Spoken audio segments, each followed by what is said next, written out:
Hi viewers. இன்னைக்கு July 2 Ponni serial என்னாச்சுன்னு சொல்லி பார்க்கலாம்க்கு முன்னாடி சேனல் சப்ஸ்கிரைப் பண்ணாதவங்க மறக்காம சப்ஸ்கிரைப் பண்ணுங்க. இன்னைக்கு என்ன அப்படின்னு சொல்லி பார்த்தீங்கன்னா, இங்க வந்து கார்த்திக் வந்து எல்லாரும் வீட்ல எல்லாரையும் கூப்பிட்டு வச்சு கையில வந்து ஒரு கிஃப்ட் வேற வச்சிருக்கிறாரு. வீட்ல எல்லாரும் வாங்க வாங்கன்னு கூப்பிட்டு அதை ஓப்பன் பண்றாரு. அதுல பொன்னியோட டிராயிங் வரைஞ்சிருக்கிறாரு. சூப்பரா வரைஞ்சிருக்கிறாரு. நேத்து வந்து பொன்னி எப்படி இது பண்ணாரோ அதே மாதிரி. ஆனா வந்து அதுல வந்து கிரீடெல்லாம் வச்சு வரைஞ்சிருக்கிறாரு. அப்போ உடனே பார்க்க பிரின்சஸ் மாதிரியே இருக்குது அப்படின்னு சொல்லிட்டு சிவானி சொல்றா.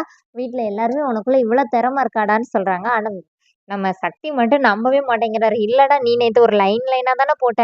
நீனா இதை வரைஞ்சிருக்க வாய்ப்பே இல்லை. நீ யார்ட்டயே காசு கொடுத்து தான் வரைஞ்சிருக்கணுன்னே. இங்க பாருடா நான் 6 மணி நேரம் எடுத்து வரைஞ்ச வீடியோவை டைம் லேப்ஸ்ல போட்டு உனக்காண்டி ஒரு மாதிரி ஷார்ட்டா ரெடி பண்ணியிருக்கேன் பாரு அப்படின்னு சொல்லிட்டு காட்டுறாரு. அதுல அவர் வரைகிறதெல்லாம் காட்டுறாங்க. உடனே ஆனாலும் சக்தி நம்பவே மாட்டேங்கிறாரு. பொன்னி அதை வாங்கி அப்படியே ரசிச்சுக்கிட்டே இருக்கிறாங்க. இப்ப ரூம்ல போய் உட்காந்துட்டு நாளைக்கு கோயிலுக்கு போறதுக்காக சந்திரசேகர் ஃபோன் பண்ணி சக்தி கிட்ட பேசினோடனே அதை பத்தி சொன்னோடனே எவ்வளவு அழகா வரைஞ்சிருக்கிறாருல சொல்லி ரசிச்சுட்டு இருக்கிறாங்க பொன்னி. இப்ப சக்திக்கு அப்படியே கடுப்பாகுது. இந்த மாதிரி 5 லட்சம் ரூபாய் செலவு பண்ணி உன்னை வந்து ஆட் ஷூட்லாம் எடுத்தேனேடி, அப்போ எங்க போச்சு இதெல்லாம் அப்படி சொல்லிட்டு அப்படியே புலம்பிக்கிட்டே இருக்கிறாரு. அப்புறமா பொன்னிட்டு அதை பிடிங்கி அங்க வச்சுட்டு தூங்குனோடனே இப்ப பொன்னி படுக்கும்போது, ஏன் சக்தி படுத்துக்கிட்டே அதை பார்த்தா கூட அழகா இருக்குல்லன்னோடனே அதை எடுத்து பெட்ஷீட்குள்ள ஒளிச்சு வச்சுக்கிட்டு, நீ வந்து காலையில உட்காந்து ரசி, இப்ப தூங்க அப்படின்னு சொல்லிடுறாரு. அப்புறம் காலையில எல்லாருமா கோயிலுக்கு ரெடியாகி போறாங்க. இங்க வேற ஒரு ஊருக்கு வர்றாங்க. அவங்க குலதெய்வம் கோயிலுக்கு வர்றாங்க, சாமி கும்பிடுறதுக்காக. அப்புறமா இங்க ஒரு வீடு மாரி அரேஞ்ச் பண்ணியிருக்காங்க.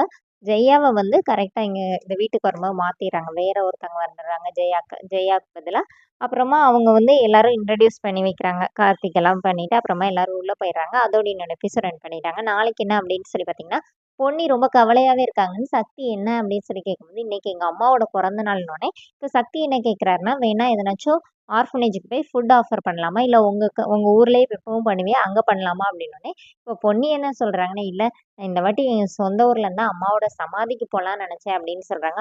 அவ்வளவுதானே போலாம் அப்படின்னு சொல்லிட்டு சக்தி சொல்றாரு. அதோட என்னோட எபிசோட் ரன் பண்ணியிருக்காங்க.